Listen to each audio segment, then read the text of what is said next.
waaw tey en fait maa ngi nuyu auditeur ak téléspectateur u Sen TV Info yëpp d'abord bon di wax ne que tey déglu naa professeur Mboup intervention bi tey ce matin donc comme ni ñu waxee rek variant britannique bi dugg si na te tamit commencé na jaaxal àdduna ak Sénégal je dirais même avant variant britannique bi wala sud-africain bi corona ci boppam moo nekk une maladie assez sérieuse te ba léegi Sénégal ni ma ko comprendre jëlaguñ ampleur u dégâts yi muy def waaw donc il faut que ñu teg de côté les esprits partisans ak lépp li nga xamante ni daf ñuy tardel mu nekk ay détails. feebar bi ça existe mu ngi fi mu ngi def ay ravages pour ñu conscient aussi ci loolu il paraît nag tey ci situation tey bi def naa noté nañ ci benn cas variant mooy comme virus bi génn Angleterre ak kii boobu nag dafa xaw doy waar loolu rek jar na nit ñi gën a farlu ci mesure barrières yi voilà gën a respecter distanciation yi gën a respecter mesures yu ñu jël ci ndaje yeeg xam nga événement yi bon c'est juste affaire bi sacrifice la laaj quoi sacrifice la situation bi moo ko laaj amul ay feebar bi man su ma déggee sax koo xamante ne danaan feebar bi amul daf may jaaxal xam nga daf may jaaxal donc nañ ci gën a farlu gën a respecter ndogal yi ci état bi jël parce que tam état bi je crois bu ci jëlee ay dogal yu mel ni couvre-feu ak yeneen c'est juste pour protéger la population def naa amul beneen non dit bu ci nekk quoi man ci suma xalaat loolu laa ci xalaat donc sénégalais nañ ñu jàpp ne feebar bi mu ngi fi mu ngi rey parce que man fi ma nekk à tout instant ambulance dina ma romb léegi koñ yi boo remarqué foo dugg doo dugg benn koñ ñaar te gisoo dëj. sénégalais yi xanaa man lu ma leen di dénk rek ñu moytu rek lu ñu moytu doyul jël mesures yi bu baax bépp mesure bi nga xam ne état moo ko wax wala feebar bi laaj na ko ñu jël ko rek gën a góorgóorlu loolu daal laa leen di dénk setal xale yi école yi ñu setal leen def lépp daal mais bu ñu doon suñu sago moom jàng bi et tout nu mu mën a métti rek ñu sooxaale ko daal dund ak feebar bi moo gën parce que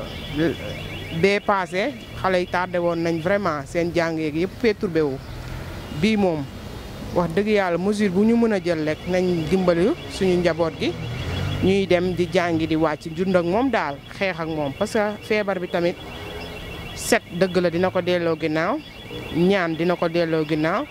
booloo ci kër yi tamit nekk benn tamit dina ko delloo ginnaaw sensibiliser xale yi si école yeeg kër yeeg yëpp daal ñëpp jàpp si nag feebar bi benn nit faju ko ku si nekk yaa ngi tiit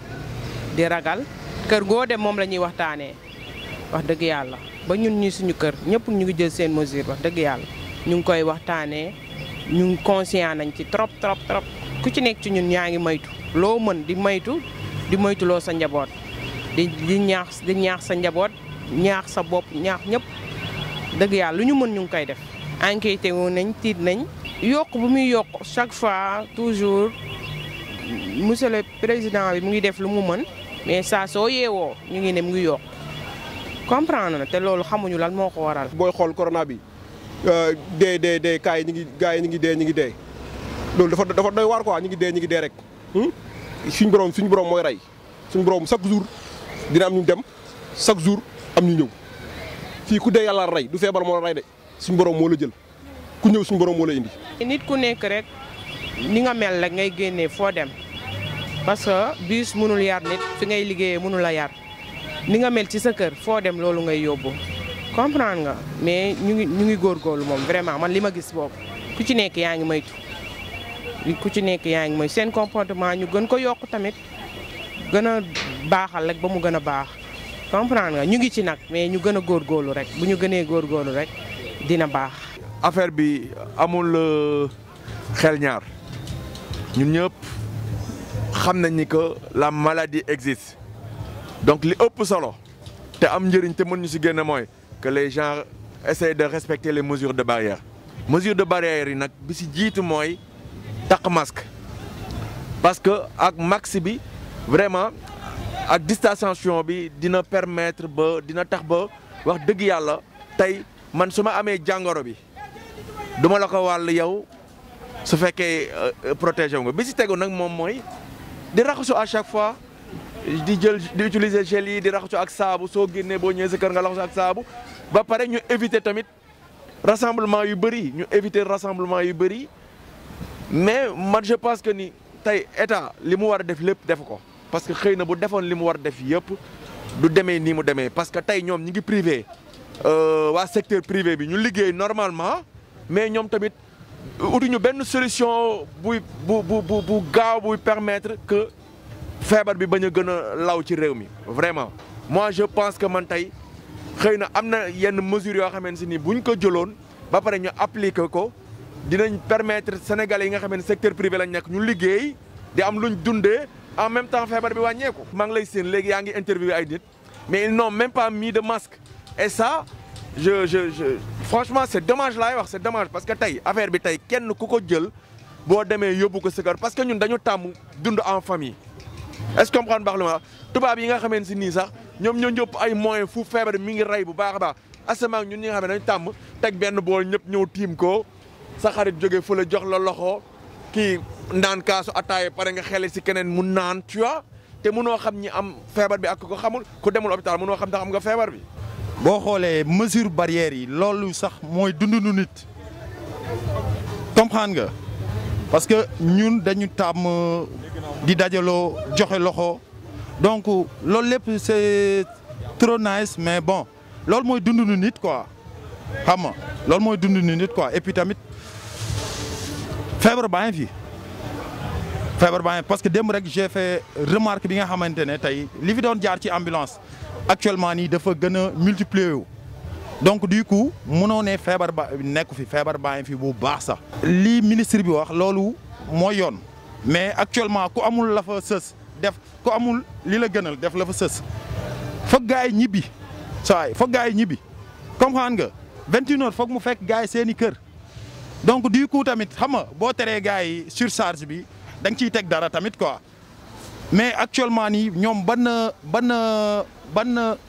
ban kii lañ ci jël boo xamante ni budul couvre-feu point tu vois nit ñi nag boo bëggee tëj seen kër dafay am benn accompagnement boo xamante ni au moins dinañ teel a ñibbi tu vois au moins dinañ teel a ñibbi 9h 21h dina fekk ñëpp seen i kër gars yi dinañ xëy bu dee 2 heures de temps la sax ñu am luñ dundee teel a dugg seen i kër. ma jox la benn exemple tey boo xoolee tey par exemple comme couvre-feu yi ñu jël boo waxee damay dégg ci télé bi gars yi di wax naan dëkk yëpp couvre-feu lañ def mais ci yan condition tey boo xoolee tey par exemple lu mel ni Europe à partir de 17h amul benn informel booy fekk ci biti bar resto mooy tijji point fii am na ñoo xamante ne 6h la ñuy génn seen i kër pour wuti lu ñu xëy dépensé donc du coup bokkul quoi comprendre nga bokkul quoi mais moom feebar bi kenn du ne nekk fi mi ngi fi loolu moom ku ko bëggul gëm yaa ko bëggul gëm xam nga mais tamit nguur gi tamit foog ñu dimbaliñ ci benn mbir quoi tamit seen amul lenn luñ accompagner population bi lu dul couvre-feu point amatul leneen saa amatul leneen yeneen dëkk yi seen assemblée dañuy liggéey du jour au jour. dañuy liggéey chaque jour di xool ni ñuy accompagner seen population pour ñu mën ci génn mais fii tel n'est pas le cas dañuy dem vacances assemblée yi dañuy liggéey chaque jour boo duggee ci yeneen dëkk yi mais fii tel n'est pas le cas donc du coup ñoom tam dañ taxaw rek fi ñu yem lañ yem population bi tamit foog ñu lekk foog ñu dund saa te dëkk bi daf metti oui loolu quoi waaw ñu ngi ñaan nag borom bi ka fi teg mu dindi laatal ñu ko bu baax a baax xam nga way ñu dellu ku si nekk sa activité xam nga waaw liñ doon def ñu koy def saafonte xam nga jàmm ak salaam. ñu gën a concentré aussi les gestes barrières mooy lan di takk masque ba pare di jël gel hydroalcoolique di moytu dajaloo bi surtout dajaloo bi ak tamit wàññi le maximum de rassemblement ak seeti wante yeeg yooyu lu munul ñàkk daal buñ ko mënee arrêté dina arranger askan bi quoi rawatina bon sunu parents yi nga xam te ni dañu nekk d'un âge assez avancé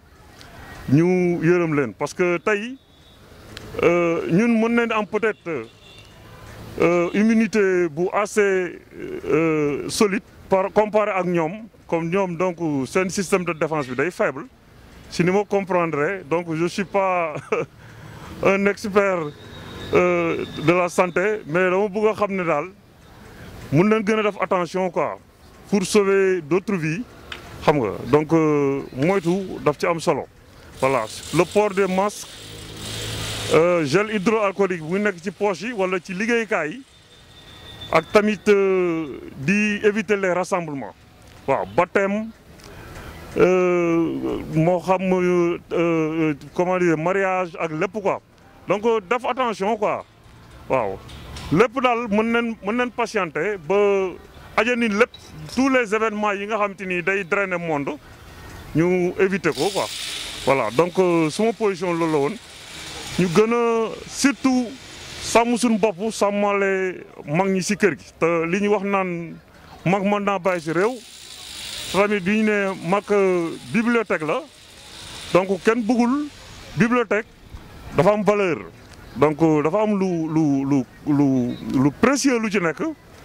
donc ñun mag ñi mooy suñu trésor de guerre voilà réew mu nekk dafa am loo xamante ni da nga ko war a sàmm sauvegarder ko voilà il faut pas qu'on soit égoïste di wax ne feebar bi du dal xale wala boog bu dalee xale du ko sonnalee nu muy sonnalee mag ñun ñu góorgóorlu si ba ñi nga xamante ni ñun on peut être sauvé ci maladie bi buñ ko wàll mag ñi nga xamante ni ñoom mën nañ fa jaaree dem parce que dinañ ñu wéetal lool et on va vraiment subir la perte ba pare dinañ ressentir le coup waaw ça va faire un grand dégât voilà te lekk li ma ko mujjee seetlu nii récemment nombre de morts yi dafa dépassé man sama kii quoi dafa commencé jéggi dayo voilà donc il faut qu'on fasse attention et que ñu gën a toppatoo mag ñi bon en quelque sorte toppatoo ñu wante ñu ñëpp suñu bopp quoi ñu aarante mu yàlla musal ñu nag jëlee ñu fi mbas mi si nu mu gën a gaawee fépp ci àdduna bi nag waaw pas Sénégal seulement mais ci àdduna bi parce que bu jógee Sénégal des Mauritanie waa Mauritanie danañu ko fi andi wala waa Guinée wala ainsi de suite donc ñiy ñaan yàlla mbas mi jóge fi si àdduna bi quoi incha allah rabbi